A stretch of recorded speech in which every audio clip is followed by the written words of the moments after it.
Good morning. Good morning. You ready now, huh? I'm ready now. As ready as I'm going to get. We'll just have to muddle through. I'd like to welcome you to Unity. It's good to see your faces. It's good to be here. In your bulletin, you will find a little quarter sheet of paper, two-sided. If there's anything you'd like to let us know about you, any questions you have, any information that maybe needs to be changed, just let us know using that piece of paper, and it'll help us to communicate better with you. And now, take a deep breath, relax, and enjoy the Unity song with David Friedman.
And now I'm going to light the Christ candle,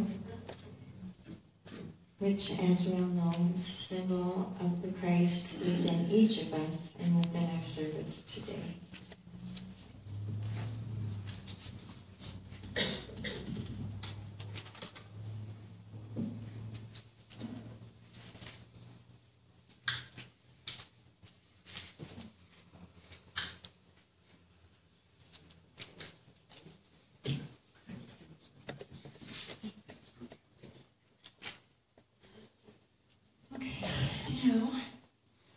Let's join together and sing My Soul is Welcome Here. Okay, let's stand and dance and enjoy.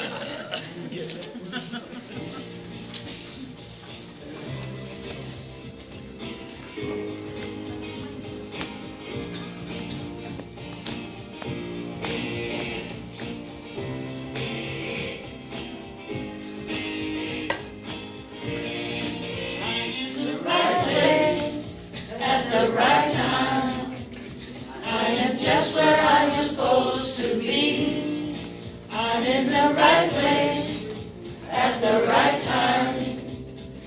am just where I'm supposed to be.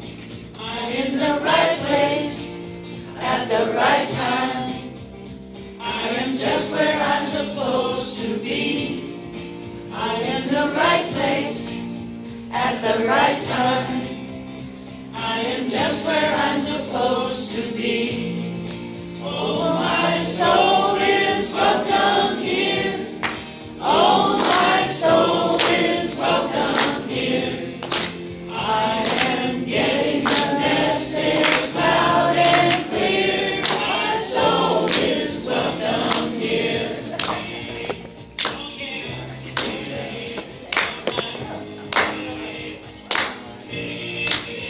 In the right place, at the right time. I am just where I'm supposed to be. I'm in the right place, at the right time. I am just where I'm supposed to be. Oh, my soul is welcome here. Oh, my soul is welcome here. I am getting the message loud and clear. My soul is welcome here. Oh, my soul is welcome here. Oh, my soul is welcome here. I am getting the message loud and clear. My soul is welcome here. I am getting the message loud and clear. My soul is welcome here. My soul is welcome here. My soul is welcome here. My soul is welcome here. My soul is welcome here. My soul is welcome here. My soul is welcome here. My soul is welcome here. My soul is welcome here. That was great. We'll take this opportunity now that we're on the energized to give our neighbors a handshake or hug. Tell them how they are to see them.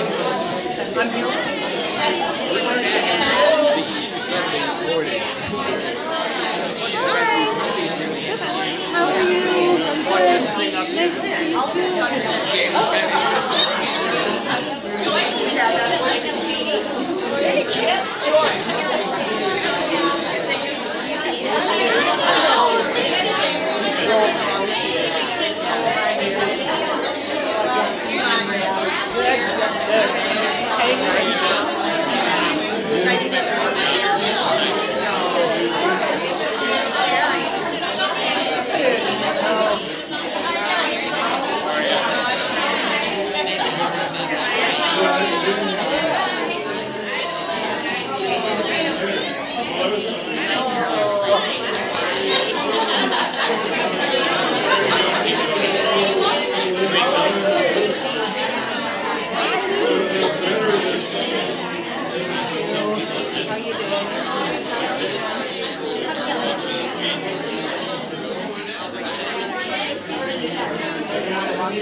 You're welcome.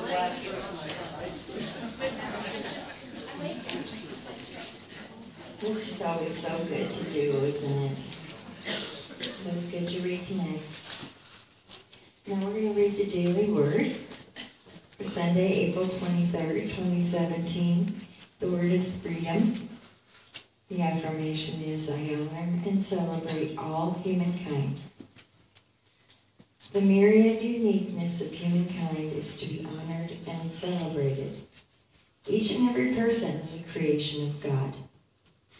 I pray that all people everywhere find freedom to live life who they are and as they are. Learning about people far and wide, I immerse myself in the wholeness of life, a concept that nurtures inclusiveness. We honor our individual practices, languages, or heritages. Learning about the life experiences of others is an opportunity for all of us to learn. Mentoring is an important role that I or others can fill. By listening and learning from the life stories of others, I honor and celebrate all humankind. From 1 John 3, verse 1, see what love the Father has given us, that we should be called children of God, and that is what we are.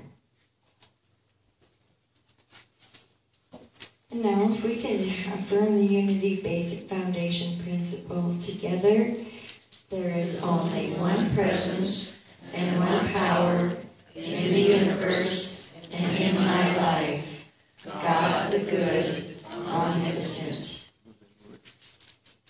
And our Unity of Billings vision together through divine wisdom and grace, Unity of Billings is vibrant, healing, and inclusive.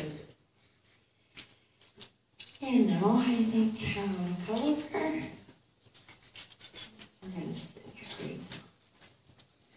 I would just like to mention that so in honor of Earth Day, the Earth is our mother, is a universal song of peace. And there are many universal songs of peace that are available. We're looking for a universal song of peace song leader. We think that there's one over in Bozeman and a group over in Bozeman. Isn't that correct, Charlene? Bozeman? Or somewhere over in that neck of the woods. And so we are inviting them to come here. These songs are all available on YouTube. If you would learn them, for when we do have the opportunity to participate in the singing and the dancing. And they're under the Universal Songs of Peace. So this is one of them. Thank you. If we could please stand and sing together. Hey,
Well, good, awesome.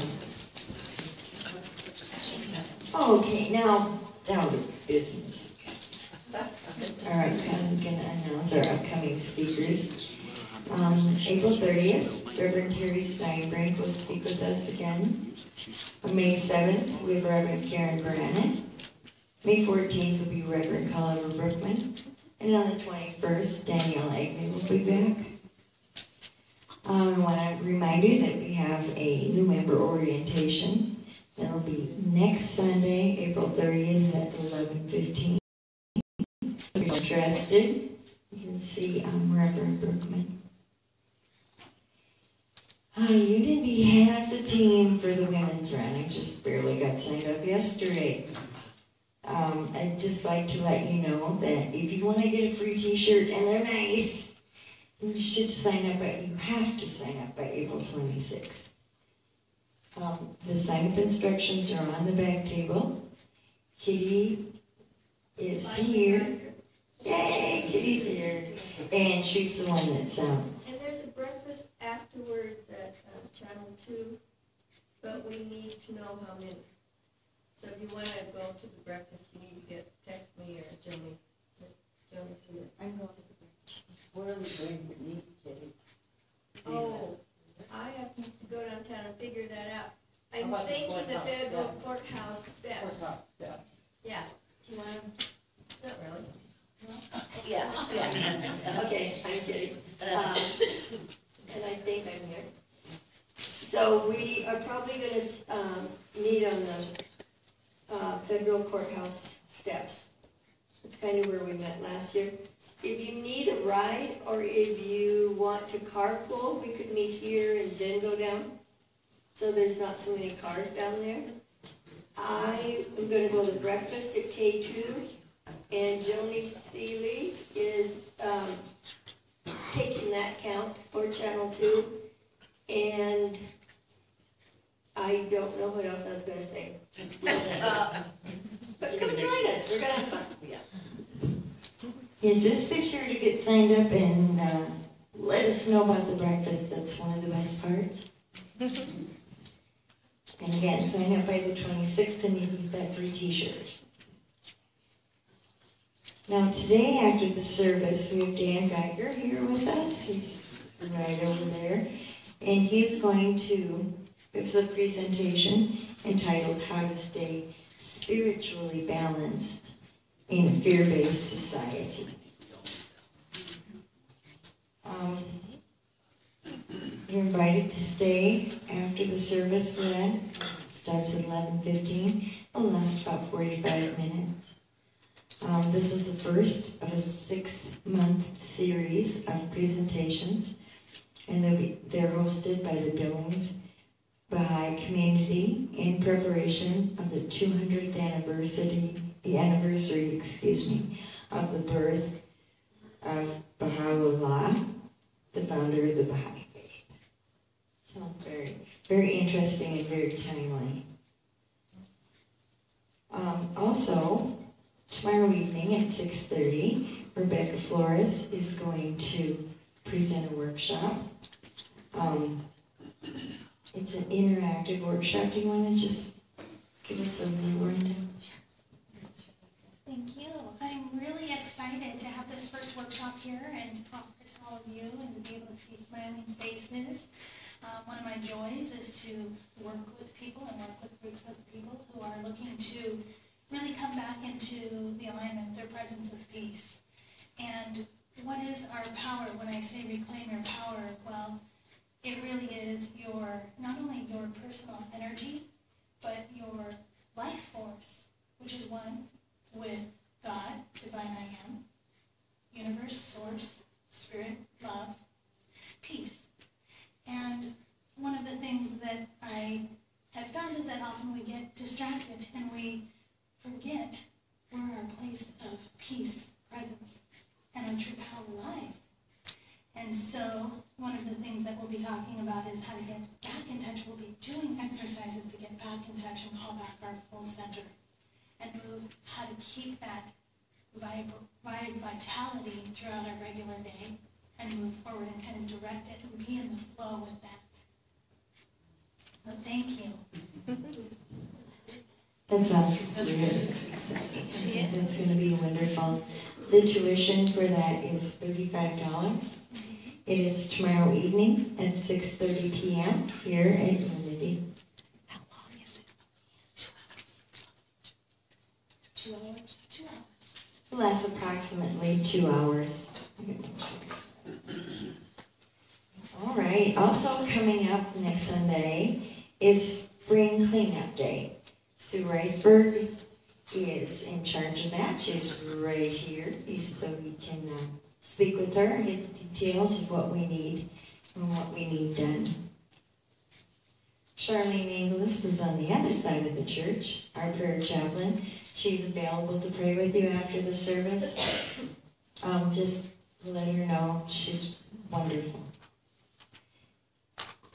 And now, I had a little mix-up. Well, it was me that did it, so we're not surprised. But the song that we're going to stand and sing with Karen Drucker, don't start standing yet, is going to be I Send My Love. And so if you didn't get the words to that in your bulletin, you can just raise your hand and the ushers will bring the proper words to you.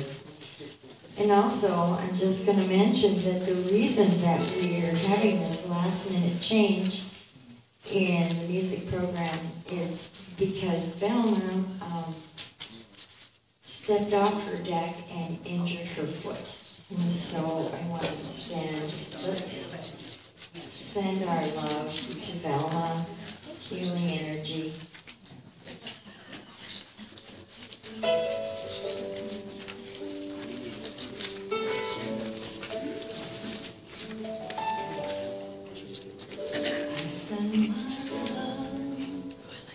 Over the mountains, send my love.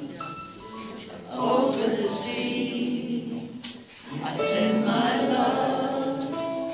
Into the heavens, and it returns to me. I send my love over the mountains. I send my joy over the sea. I send my love into the heavens, and it returns to me.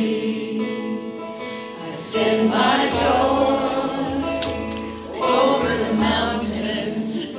I send my over the sea. I send my joy into the heavens, and it returns to me. I send my power over the mountains. I send my power over the sea. I send my power into the heavens, and it returns to me. I send peace over the mountains. I send peace over the sea. I send peace into the heavens, and it returns to me. I send my passion over the mountains. I send my passion over the sea. I send my passion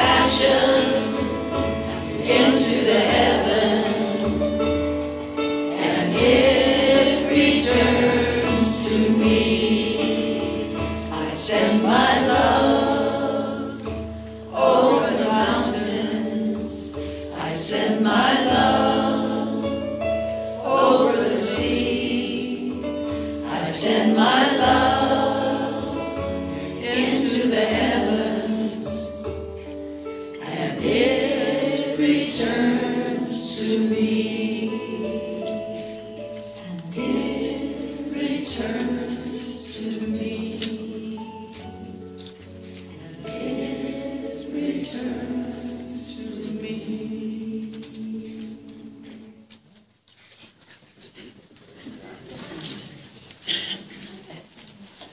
That's so wonderful. I love that song. And now if we could gather our tithes and love offerings into our hands, hold them in a circle and envision them out into the world, over the mountains, over the sea. All right. There we go. Together, let's affirm together.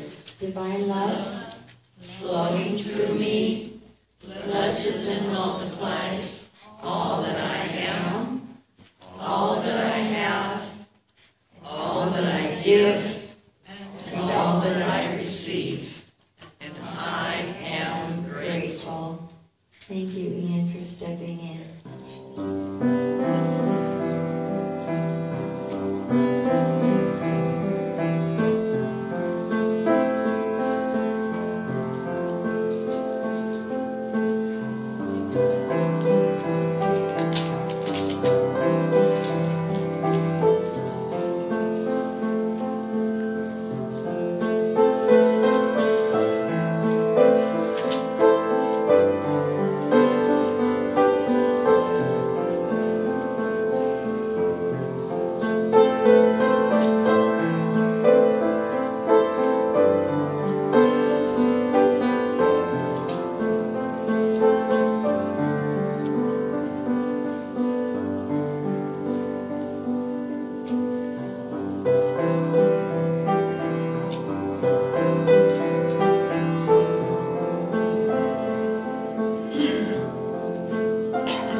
Performed by the composer. Thank you, Ian.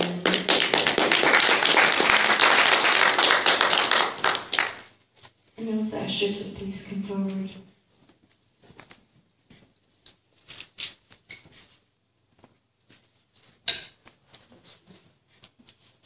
Thank you.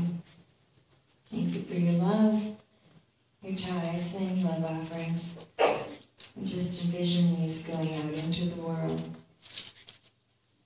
to spread the awareness of our oneness. Amen.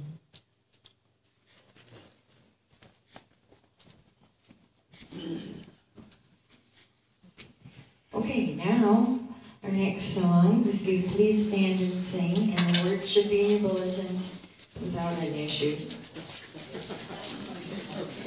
His blessing to the world. That's a fun song too.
Blessing.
And now it gives me great pleasure to introduce Reverend Terry Steinbrink.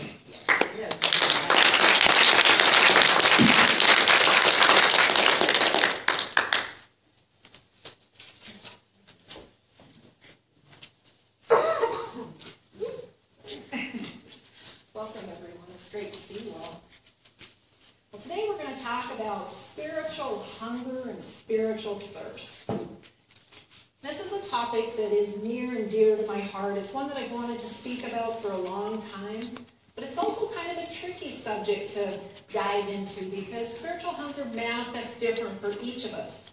We all have our different languaging that speaks to our heart, and so it's a little tricky sometimes to dive into, but it's important enough that I was willing to take the risk and see where we go with this. Jalahah Bonheim said, "When life seems barren and meaningless, take notice. Your soul is telling you it has gone hungry too long." When life seems barren and meaningless, take notice. Your soul is telling you it has gone hungry too long. And that's the kind of spiritual hunger and spiritual thirst that we're going to talk about today. That place where our soul is telling us it's gone hungry too long. And this idea of spiritual hunger and spiritual thirst isn't new. For centuries, it's been talked about. In fact, since there's been any kind of documentation, spiritual hunger and spiritual thirst has been written about back through history for centuries and centuries. The Bible's full of references about spiritual hunger and spiritual thirst. Psalms 42:1 says, "As a deer longs for streams of water, so I long for you, God." And perhaps one of the reasons that this idea of spiritual hunger and thirst was so historically popular, and especially during the biblical times, was because they understood about physical hunger and thirst. It was something they could identify with.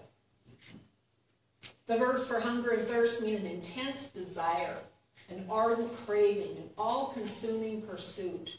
So when we talk about spiritual hunger, we're talking about an intense desire. And again, as I said before, that can manifest differently for all of us. Michelle Walika, in her book, Religion of Thinness, said you may be hungry for a way to feel empowered in a society that seems out of control, to want to create meaning in a world that seems meaningless, or to resolve feelings of depression, restlessness, or anxiety. You may be looking for a path, an ultimate purpose. I would characterize these hungers as spiritual. We need a way to understand our universe and our place in it, to see things from a bigger perspective, and to experience ourselves as fully alive. So she gives us a different way to look at it. And she encourages us to see things from a bigger perspective and to experience ourselves as fully alive. Mother Teresa said there are many in the world who are dying for a piece of bread, but there are many more dying for a little love. The poverty in the West is a different kind of poverty. It is not only a poverty of loneliness, but also of spirituality. There's a hunger for love as there is a hunger for God. And again, use whatever words, whatever images speak to your heart. If the word God doesn't resonate with you, totality, universe, beloved, consciousness, whatever speaks to your soul. Harold Kushner reminds us that our souls are hungry for meaning, for the sense that we have figured out how to live so that our lives matter, so that the world will at least be a little different for our having passed through it. And as you can see from these readings, there's a wide variety of how we interpret spiritual hunger, about how it shows up in each of our lives. James Dillett Freeman, who was a Unity minister and wrote many of the readings that we do at Unity, including our prayer, I can almost talk today, our prayer of protection. And I'd like to share a reading that he did called I Hunger and I Thirst. I came to the Master as I wandered in the desert, and I said, Master, I hunger and I thirst. The Master held out his arms to me as if to draw me to his heart. Then I stretched out my beggar's bowl and my empty cup, and I cried, Food, Master, food, or I perish. So the Master raised his hand and lowered it again, and in my beggar's bowl were loaves and fishes, and in my empty cup was wine. I ate and drank. After I ate and drank, I slept. But after I slept, I woke. Again, I found myself wandering in the desert, and again I came to the Master. I said to the Master, I hunger and I thirst. The Master said, Give heed unto me. But I cried, Food, Master, food, or I perish. Then the Master lifted up his eyes and lowered them again. The desert blossomed as a garden. Springs gushed from the naked rock, and the whole land became as a land of milk and honey. Then I went to and fro in my land. I ate and drank and slept. Among my fields and flocks I dwelt and waxed fat. So one day, full of food and drink and sleep, as I wandered in my land of milk and honey, I came once more to the Master. He sat silent. He did not move his hand. He did not speak. He did not look at me through his heavy-lidded eyes. Then I fell down and I said to the Master, I hunger and I thirst. I hunger and I thirst. And every time I read this, it brings up a lot of emotions for me. I can relate to that place of, I found myself wandering in the desert again. I can relate to that feeling of being full, of being satiated, and yet falling on the ground and saying, I hunger and I thirst. And part of the reason that this speaks to me is because it feels reflective of my own spiritual journey. Many years ago, I had everything I thought would make me happy. Everything I thought would fill me up. If there had been a checklist, I'd had everything marked off. I was married to a wonderful man, a beautiful son. We owned our own home. I had a job. I had recently lost 100 pounds. I had friends. I had community. I had everything that I thought would fill me up. And yet continually I was waking up in the middle of the night with this dis-ease inside myself. And sometimes I would get out the phone book and I would flip through the phone book. That tells you how long ago it was. I'd flip through the phone book looking for the answers. Maybe somebody in the phone book would have the answers for me of how to ease that place in my soul, because I'd started to recognize that it was spiritual. And I wanted a spiritual counselor, but at that time, I didn't know about any spiritual counselors other than through churches. And I had so much religious wounding that I thought, I can't go to a church for spiritual counseling. But eventually the angst continued to grow in me. That sense of dis-ease continued to grow until I reached a place of desperation. Once again, I opened up the phone book. I said, okay, opened it up to the page of churches, closed my eyes, decided wherever my finger landed, that's where I was going for spiritual counseling. It landed on Unity Church. Imagine that. So I called and made an appointment for spiritual counseling. And at that time, Sandra Gale was the minister here, and so I came in for spiritual counseling. We had a long conversation, but I couldn't tell you anything that we talked about. I remember 2 sentences out of our entire conversation. I remember saying to her, I want a relationship with Spirit, and I don't know how to go about building it. And her saying, your request has been heard. Your request has been heard. And I left the building that day, and I remember sitting in my vehicle, still feeling some of that depression, still feeling some of that unsettledness, but at the same time, there was this peace that was flooding my body. Because I recognized truth. When she said the words, your request has been heard, I knew it was true. And my life has not been the same since that moment. I continue to be called sometimes in directions that I don't really want to go. And yet there's still that part that just calls me forward that says, yes, we are. Come this way. So I recognize that place where there's a hunger in our souls which cannot be filled or satisfied by anything but the divine. Francie Winslow said, one of the most formative things I learned during my early years was the power of spiritual hunger. The trajectory of my life was formed by such hunger and resulted in more fullness than I know how to express. And I can identify with that because my spiritual hunger definitely changed the trajectory of my life. Francie goes on to say, when I speak of spiritual desire, I don't mean being shamed into a bunch of religious shoulds. Believe me, I've been there, done that, and definitely don't want any more of that. I'm talking about having an undeniable hunger for more of God. So when we talk about spiritual hunger, we're not talking about rules. We're not trying to fit ourselves into a box or follow a bunch of shoulds. We're paying attention to our own hunger, to our own longing in our soul. Gandhi said, far more indispensable than food for the physical body is spiritual nourishment for the soul. Far more indispensable than food for the physical body is spiritual nourishment for the soul. And John Rittenbach said, starvation of the spirit is less obvious on the outside than physical hunger, because the spirit starves much more slowly. Spiritual malnutrition may go unrecognized for long periods because the body and life goes on. Yet just as surely as one's body gives signs that it needs nourishment, so does the spirit. And it too will eventually be recognized on the outside by its symptoms. So what does he mean that starvation of the spirit will begin to manifest on the outside in symptoms? Well, I believe that we can look at our own personal lives.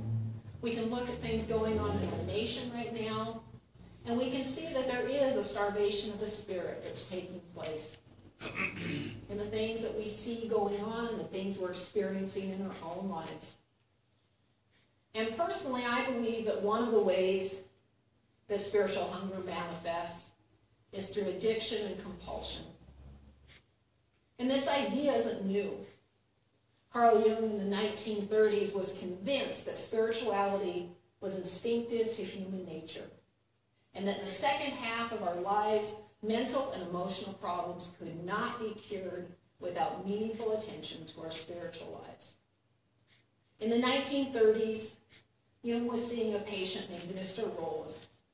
And Mr. Rowland had started seeing him because he couldn't quit drinking. He was known as the town drunk. He felt pretty hopeless, so he went to Carl Jung. Carl Jung didn't give him much encouragement. He told him of the hopelessness of his drinking. He told him that he was beyond medical or psychiatric help. Can you imagine what that felt like to go to a psychiatrist and to be told, bummer, you're beyond medical and psychiatric help? Darn. So Rowland asked, is there any hope at all? This is what Jung told him. He said, I can only recommend that you cast yourself on whatever God you think there is. The lightning of the transforming experience may then strike you and bring about a genuine conversion. So he's telling him, it's hopeless as far as medical or psychiatric help. We don't have anything more to give you. I just recommend you cast yourself on whatever God you think there is and hope that that conversion makes a difference with your drinking. But the story doesn't end there, because Mr. Rowland did indeed have a conversion. And he shared his experience as well as what Carl Jung had told him with Bill Wilson. And Bill Wilson later wrote to Carl Jung and told him that the things that he had told to Mr. Rowland were part of the foundation of how he based Alcoholics Anonymous.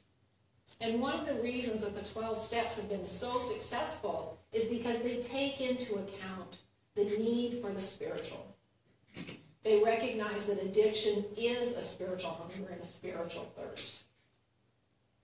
When Charles Fillmore addressed addiction, he described it as a diseased condition brought about by one who, thirsting for true stimulation of spirit, resorts to the excessive use of false stimulants such as alcoholic beverages.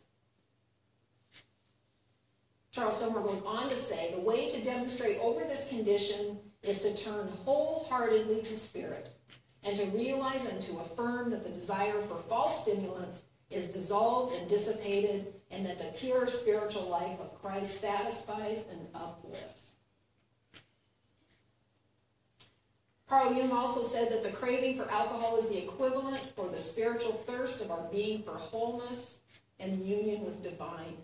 He described alcoholism as an attempt to quench a spiritual thirst with the wrong drink. So both Charles Fillmore and Carl Jung had very similar views when it came to addiction, spiritual hunger, and spiritual thirst.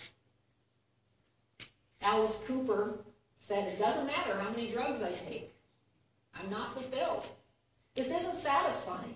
There's a spiritual hunger going on. Everybody feels it. If you don't feel it now, you will. Trust me, you will. I love that. Trust me, you will. Who knew that Alice Cooper would show up in a church talk? Okay. Mark Nepple said, ignore the inner hunger and nothing in the world will satisfy you. So many things get in the way, not because life is out to trap you, but because the journey through it all is how a spirit awakens in a body on earth. The journey through it all is how a spirit awakens in a body on earth. Lawrence Vander Post had an opportunity to live with African Bushmen. And in a book that he wrote, he describes two dances. The dance of the little hunger and the dance of the great hunger. In his book, he says the dance of the little hunger is of the physical hunger a child experiences when he is born, which then stays with him for the rest of his life on earth. But the second dance is the dance of a hunger that neither the food of the earth nor the way of life upon it can possibly satisfy. It is a dance of the Bushman's instinctive intimation that man cannot live by bread alone, although without it he cannot live at all, hence the two. Vander Post goes on to describe how in the dance of the great hunger, the dancer throws his head back and raises his eyes with an expression of immense longing. With his hands stretched as high as they could, palms open, fingertips trembling, as if he were pleading, begging, praying to something high up beyond his and our vision. And I can just imagine that pose. I mean, so often what we do with our bodies speaks of what we're inviting in. I can just see that hunger in those African Bushmen as they did the dance of the great hunger. And Vander Post said that whenever he asked the Bushmen about this great hunger, they would say, not only we feel this hunger, but the stars too. Sitting up there with their hearts of plenty, they too feeling it tremble as if afraid they would wane and their light die on account of so great a hunger.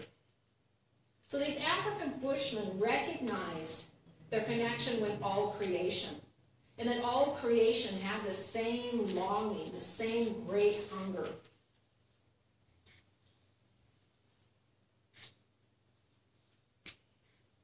Jalajah Bonheim said, our task is not to get rid of this hunger, as if it were a disease, but to welcome it as a guide along our path. It's here to stay and is, in fact, as much a sign of health as our appetite for physical food is. If the great hunger is to serve as our guide, we must hold it sacred. To hold desire sacred means to see it as a pathway to the divine. So what if we were to change our perspective about hunger, about spiritual hunger, physical hunger, to recognize it as the gift that it is? Without physical hunger, we would know that that we were somehow caught in illness and that something wasn't right with our bodies. And so spiritual hunger has that same kind of calling for us. It reminds us that there's something that we need. So we're to see it as a pathway to the divine, as a guide. And last time I spoke here, I talked about the Concorde jet and how it's only on course 1% of the time, or was. It's not, they're not using them anymore. So how did it usually make it to its destination if it was only on course 1% of the time? It's the same guide kind of thing. Two computers talking to each other. One saying off course, recalculating, off course, recalculating. And our spiritual hunger can navigate us in that same kind of way. Off course, recalculating, off course, recalculating. So our spiritual hunger truly is a pathway to the divine. It truly is a necessity in our lives. And Jalaja goes on to say, your hunger for ecstasy is sacred because it is the hunger for God, which is also the hunger to know and fully become yourself. And Rumi said, we can't help being thirsty, moving toward the voice of water. Milk drinkers draw close to the mother. Muslims, Christians, Jews, Buddhists, Hindus, shamans, everyone hears the intelligent sound and moves with thirst to meet it. So we all experience that longing. We all move towards it in our own ways. Janine Roth said, most of us walk around hungry. Subtle in its manifestations, non-physical hunger can take the form of a vague disturbance, an amorphous dissatisfaction, a feeling that there has to be more to life than what we've known or have. If we interpret the hunger literally, we can use food or drink to satisfy it, or more to the point, dull it. Non-physical hunger is difficult to tolerate because it's uncomfortable to feel. If our attempts at avoiding it are unsuccessful, the inner gnawing grows and the discomfort gets more and more unbearable.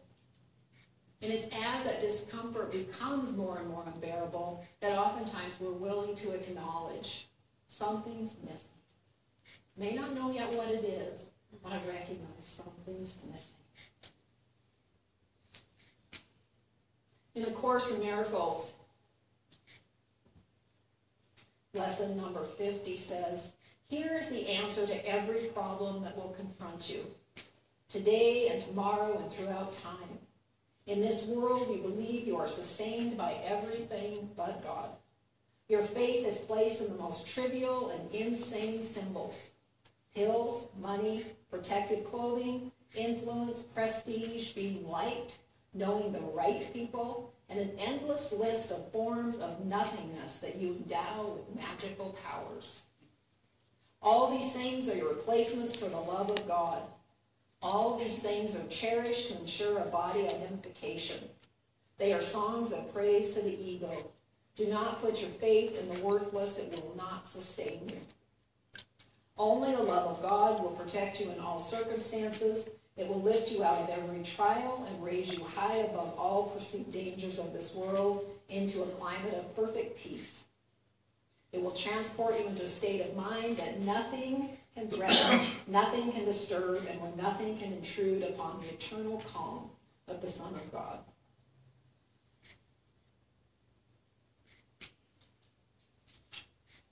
William Law said, the hunger of the soul is the first necessity, all else will follow. The hunger of the soul is the first necessity, all else will follow. And Acts 13:15 said, be aware that God's initial prescription for your spiritual hunger is the hunger itself.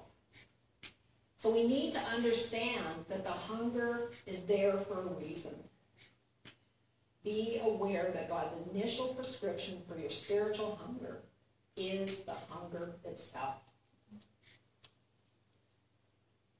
John Lake said, I wish we all had spiritual hunger. I wish to God we were desperately hungry. Wouldn't it be glorious? I wish to God we were desperately hungry. Wouldn't it be glorious? Can you imagine if every one of us in this room was desperately hungry? Wouldn't it be glorious how that would ripple out into the world? Rumi said, what a relief to be empty that God can live in your life. So we want to be hungry. We want to be thirsty. Tommy Tenney in a devotional prayer says, Lord Jesus, my soul aches at the mere mention of your name. My heart leaps at each possibility that you will manifest your presence. I'm not satisfied with mere spiritual dainties. I'm ravenously hungry for you in your fullness. I'm desperate to feast on the bread of your presence and quench my thirst with the wine of your spirit. I love that. I'm ravenously hungry for you in your fullness. So this morning, if you're having that sense, maybe it's just a little tingle of, yeah, maybe I am a little bit spiritually hungry. Or maybe it's been something that's been growing in you for a long time that you really couldn't give a name to. But if you're feeling any kind of hunger this morning, a spiritual kind of hunger, it's like, yay! That's a great thing. It's glorious. Celebrate. Osho said the inner emptiness is the door to God.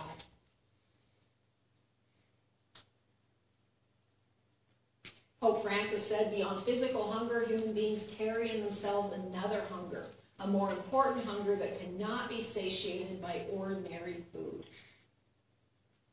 And the French philosopher Pascal said, there is a God-shaped vacuum in the heart of every human, which cannot be filled by any created thing, only by the Creator. And Ernest Holmes said, we can no more do without spirituality than we can do without food, shelter, and clothing. So I've shared all of this amazing quotes and readings. There's such a plethora of things out there about spiritual hunger and spiritual thirst. And as Ernest Holmes says, we can no more do without spirituality than we can do without food, shelter, and clothing. So if this is the case, why are we a nation of the spiritually hungry? Why is this something that has gone on for centuries? Well, I think sometimes we know that something's missing, and yet we don't really want to shake our lives up too much. It's like, well, yeah, I'm a little bit spiritually hungry, but I don't want to invite in too much that my life has to change. Now, Wilbur Reese has a little poem that really captures this. He says, I'd like to buy $3 worth of God, please. Not enough to explode my soul or disturb my sleep. Just enough to equal a cup of warm milk or a snooze in the sunshine. I don't want enough of God to make me love a black man or pick beets with a migrant. I want pleasure, not transformation. I want the warmth of the womb, not a new birth. I want a pound of the eternal in a paper sack. I'd like to buy $3 worth of God, please. So can you hear the difference in I'm ravenously hungry for you in your fullness, and I like $3 of God in a paper sack, please? I mean, there's a big difference in that. So we all have a spiritual hunger, but the question is, how much are we willing to let the ground beneath our feet quake? How much are we willing to let our lives be shaken up? And in the poem that Wilbur Reese wrote, you can tell it was written in a different time. You know, he talks about, I don't want enough of God to make me love a black man or pick beets with a migrant. And that might not fit in our time, but I think that each of us could put another line in there of something we're not willing to change, some idea that we're not willing to let go of. We want our $3 of God in a paper bag, please.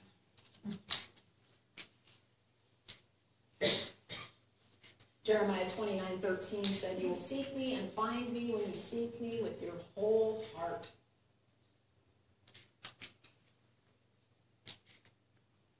So it's that being ravenously hungry. When we seek with our whole heart, that's what we're going to find.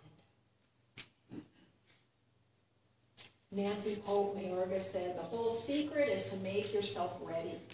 God does the rest. The whole secret is to make yourself ready. God does the rest. And just as when I went to Sandra Gale for spiritual counseling, and I said, I want a relationship with Spirit. I didn't have to know what that looked like. I didn't have to know the answers. All I had to acknowledge was the hunger that was in my soul. God does the rest.